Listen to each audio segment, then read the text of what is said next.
하나님께서 우리에게 주시는 말씀은 사무엘하 23장 구약 504쪽입니다. 우리 사무엘하 23장 말씀을 드라마 바이블로 먼저 읽겠습니다. 제23장.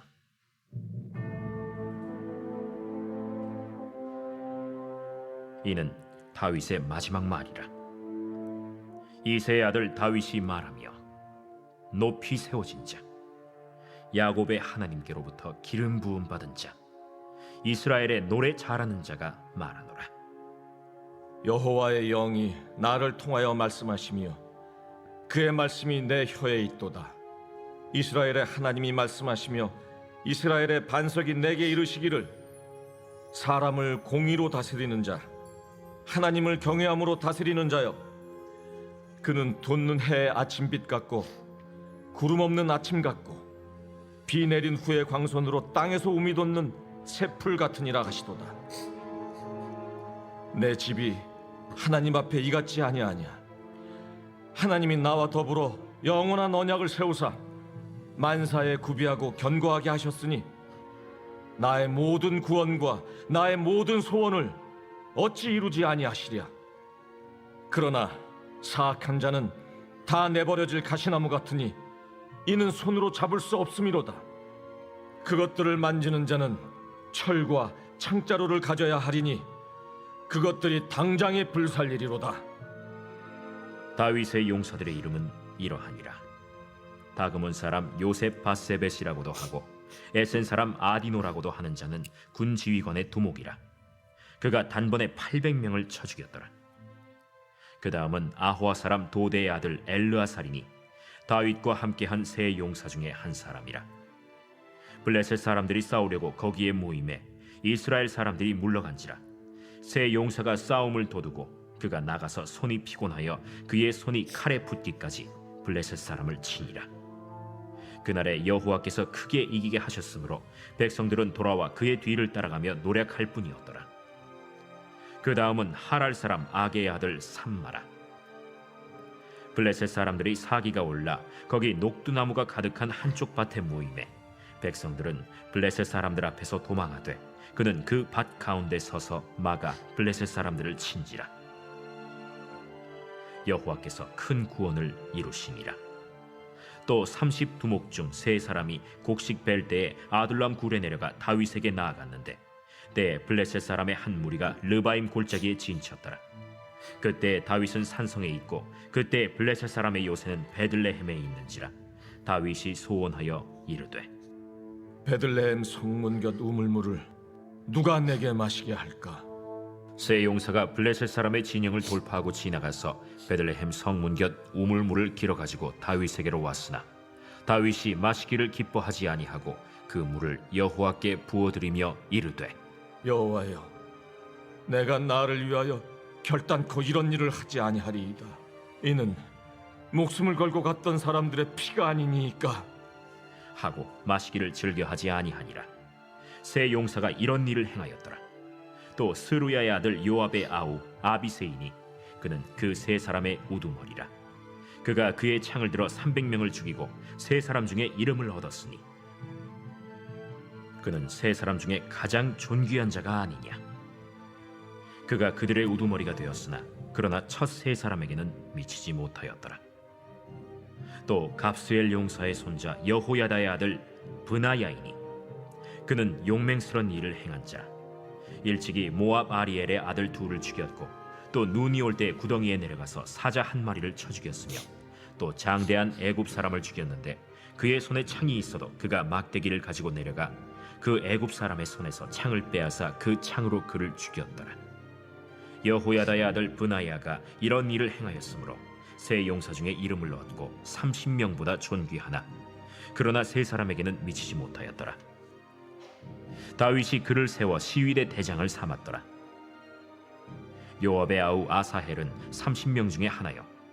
또 베들레헴 도도의 아들 엘하난과 하롯 사람 삼훗과 하롯 사람 엘리가와 발리 사람 헬레스와 드고아 사람 이게스의 아들 이라와 아나도 사람 아비에셀과 후사 사람 무분네와 아호아 사람 살몬과 느도바 사람 마하레와 느도바 사람 바나의 아들 헬렙과 베냐민 자손에 속한 기브아 사람 리베의 아들 이때와 비라돈 사람 브나야와 가스 시내가에 사는 hit대와 아르바 사람 아비알본과 바르훔 사람 아스마웻과 사알본 사람 엘리아바와 야센의 아들 요나단과 하랄 사람 삼마와 아랄 사람 사랄의 아들 아히암과 마가 사람의 손자 아하스베의 아들 엘리벨렛과 길로 사람 아히도벨의 아들 엘리암과 갈멜 사람 헤스레와 아랍 사람 바아레와 소바 사람 나단의 아들 이갈과 가스 사람 바니와 암몬 사람 셀렉과 스루야의 아들 요압의 무기를 잡은 자 브에롯 사람 나하레와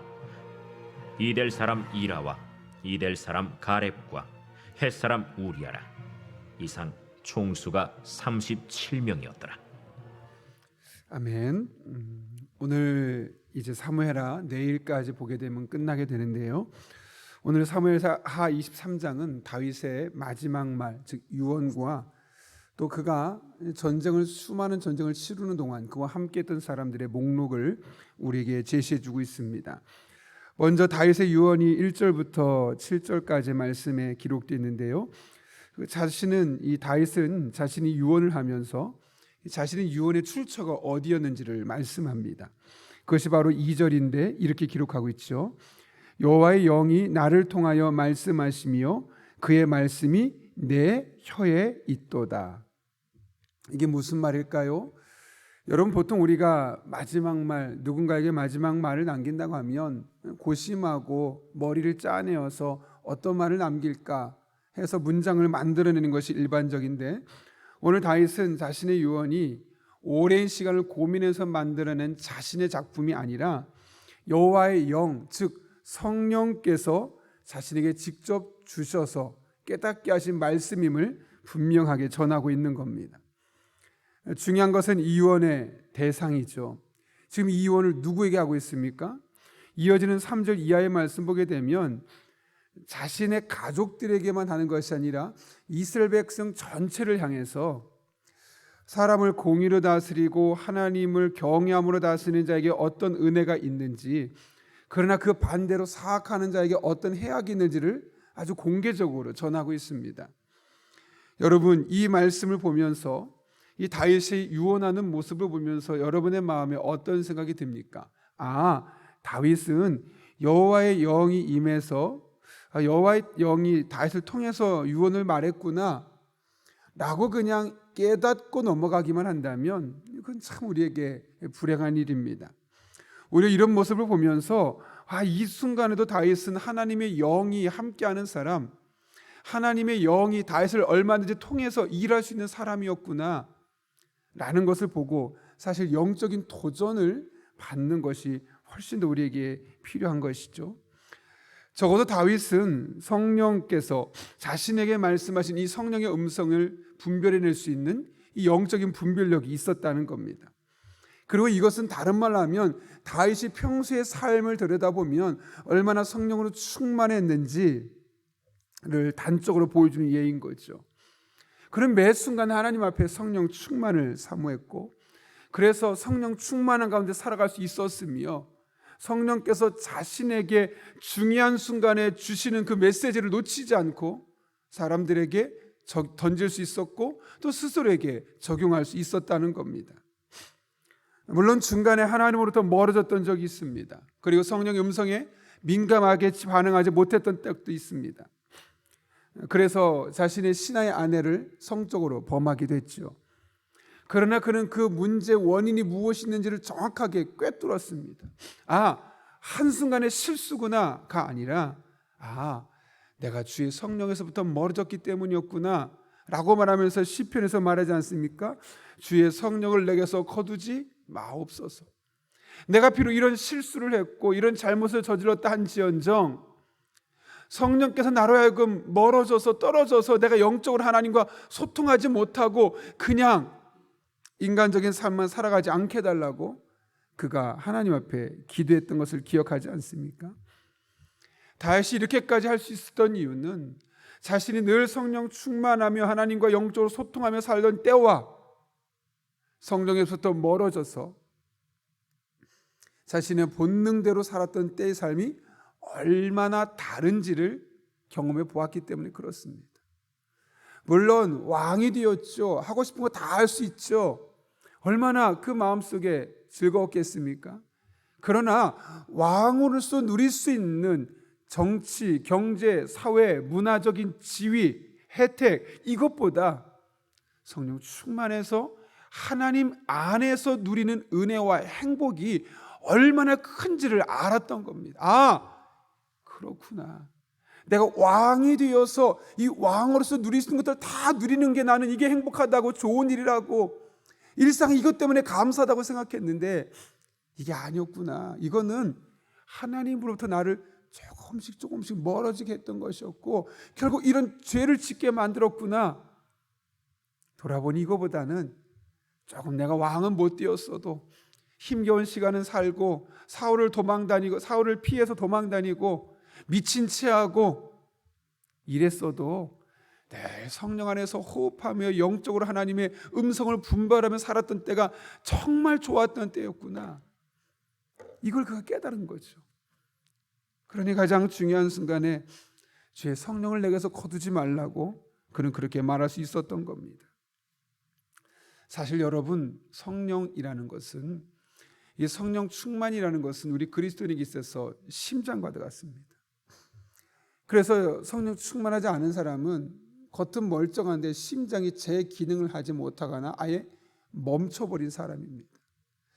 그리스도인입니다. 그런데 여러분이 우리가 몸은 멀쩡해도 만약 심장이 멈춰 있거나 심장 기능이 아주 약해지면 어떻겠습니까? 제가 그런 분들을 평가절하하는 것이 아니라 저희 고등학교 때도 보면 한 친구가 체육 시간만 되면 늘 뛰지 못하고 앉아 있었던, 그래서 어떤 친구는 체육 시간에 아예 체육복도 입지 않고 체육하는 자리에 벤치에 앉아서 우리 운동하는 모습을 봤던 친구가 있었습니다. 이유는 다른 데지 않았습니다. 심장이 약해서. 겉으로 딱 그냥 보일 때는, 수업 시간에 앉았을 때는 별로 차이가 안 나는데 조금만 힘겨운 일을 하게 되면 그게 심장에 무리가 가니까 할 수 없는 거죠.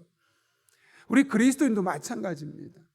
성령 충만하지 않은 그리스도인은 심장이 약한 사람과 같습니다. 조금만 헌신이 필요하고 조금만 더 영적인 집중력이 필요하고 조금 더 기도해야 되고 조금 더 말씀을 중심으로 하나님 앞에 나아가는 일을 하려고 하면 힘겨워합니다. 그리고 나 좀 쉬고 싶다고, 어렵다고, 그만두겠다고. 그런 일들이 우리에게 나타날 수밖에 없는 거죠. 생명이 없습니다. 능력이 없습니다. 여러분, 그런 의미에서 성령 충만하지 않은 그리스도인은 곰곰이 자신의 모습을 생각해 볼 필요가 있습니다. 한 사람의 인생에 있어서 성령 충만함, 특별히 목회자에게 있어서 성령 충만함이 얼마나 중요한지 모릅니다. 성경에서 말씀하는 것처럼 또 수많은 책들을 보게 되면 성령 충만하지 않은 목회자는 영적인 생명력을 잃습니다.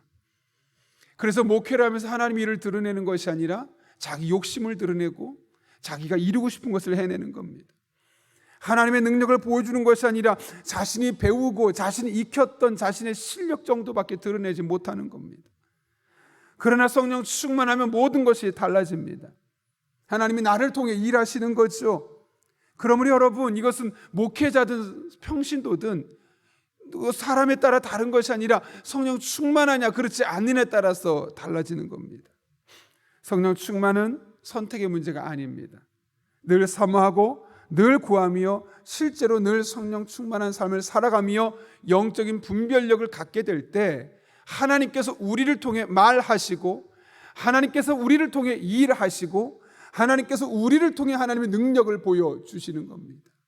그러므로 여러분, 늘 성령 충만을 사모하며 하나님의 영으로 충만하게 우리에게 주어진 일상들을 살아가는 우리 한 분 한 분 될 수 있기를 예수님의 이름으로 축원합니다. 그런가 하면 이어지는 8절에서 39절까지의 말씀에서는 다윗이 정복 전쟁을 치르는 동안 그와 함께 했었던 수많은 사람, 그 중에 전쟁을 함께 했던 사람들의 이름을 소개하고 있습니다. 그들은 다윗이 왕이 되는 과정에서, 그리고 다윗이 왕이 되고 난 이후에 수많은 정복 전쟁을 치르는 과정에서 다윗과 함께 했던 사람들입니다. 3명의 중요한 장군들과 그 그 뒤에 있었던 30명의 장군들의 이름을 여기 일일이 기록하고 있죠. 여러분, 이것이 무엇을 의미하는 것일까요? 다윗 혼자서는 불가능한 일이었지만 이들이 함께 했기 때문에 다윗의 인생이 이렇게 성공적인 인생이 될 수 있었고, 오늘과 같이 이렇게 유언할 수 있는 왕으로 설 수 있었음을 우리에게 증언하고 있는 것이죠. 여러분, 사람의 능력에는 한계치가 있어서 아무리 다방면의 재주를 갖고 있어도 곁에서 잡아주고 뒤에서 지지해주는 사람이 없으면 그 힘을 제대로 발휘할 수 없는 겁니다. 아무리 앞에 가서 뛰어봤자 혼자 무슨 일을 해낼 수 있겠습니까? 다윗이 왕이 되고 이렇게 큰 왕국을 건설할 수 있었던 것, 물론 가장 궁극적으로는 하나님께서 그의 능력이 되어주셨고 그의 삶을 인도하셨기 때문이기도 하지만, 오늘 본문이 우리에게 말씀하고 있는 것은 그의 뒤에 있었던 그 수많은 사람들이 남일처럼 보이지 않고 다윗 곁에서 함께 싸워줬기 때문에, 지지해줬기 때문에, 심지어는 다윗이 목마르다고 말했을 때 다른 나라 진영, 블레셋 진영을 쳐들어가서 물을 떠오기는 사람까지 있을 정도로 충성스러운 사람이 그의 곁에 있었기 때문에 이런 일을 감당할 수 있었음을 말씀하고 있는 것이죠. 본문은 이렇게 마음을 함께 나누고 함께 비전을 이루어갈 사람을 갖는 것이 얼마나 중요한지를 다윗의 말년의 삶을 통해 우리에게 증거해 주고 있는 겁니다. 여러분, 그런데 이것은 예수님도 마찬가지 아니었습니까? 예수님께서 공생애를 시작하면서 가장 중요하게 생각하셨던 그 우선순위 중에 첫 번째, 두 번째가 무엇이었겠습니까? 바로 제자를 세우는 것이었습니다. 이 땅에 하나님의 비전을 함께 세워갈 12명의 제자, 그리고 그 12명의 제자들과 힘을 합해 또 복음을 전하고 하나님의 뜻을 이뤄갈 70명의 제자, 그들을 세우는 것이 예수님의 삶의 목적이었고 목표였습니다.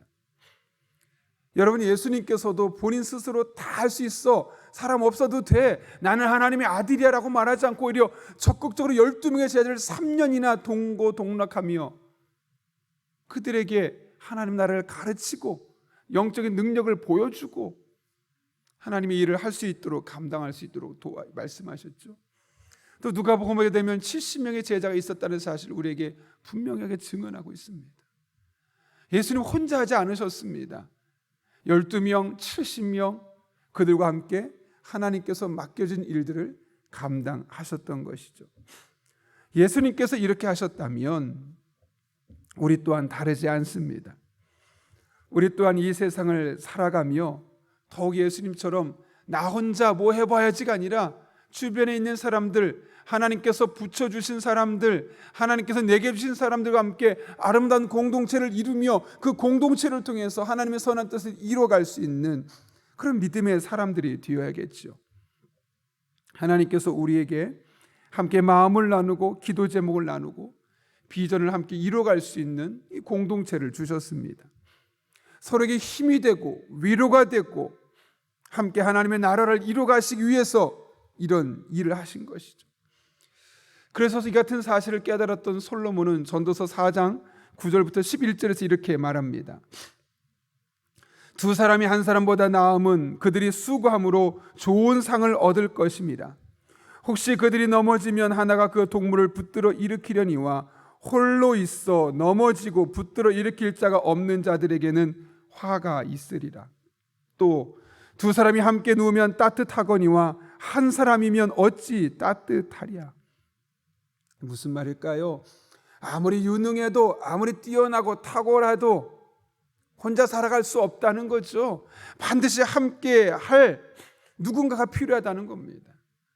물론 이것이 1차적으로는 배우자가 될 수 있겠지만 여기서 말하는 것은 배우자를 말하는 것이 아니라 믿음의 동료, 나의 마음을 나누고 믿음을 나누고 사랑을 나누고 은혜를 나누고 함께 하나님의 비전을 함께 이뤄갈 그 누군가를 우리 주변에 두는 것, 그것이 홀로 살아가는 우리에게 큰 힘이 될 수 있음을 말씀하고 있는 것이죠. 그러면서 12절에서 이렇게까지 말합니다. 한 사람이면 패하겠거니와 두 사람이면 맞설 수 있나니 세 겹줄은 쉽게 끊어지지 아니하느니라. 보십시오. 한 사람, 두 사람, 세 겹줄. 결론적으로는 세 겹줄을 말하고 있죠. 이게 무슨 의미일까요?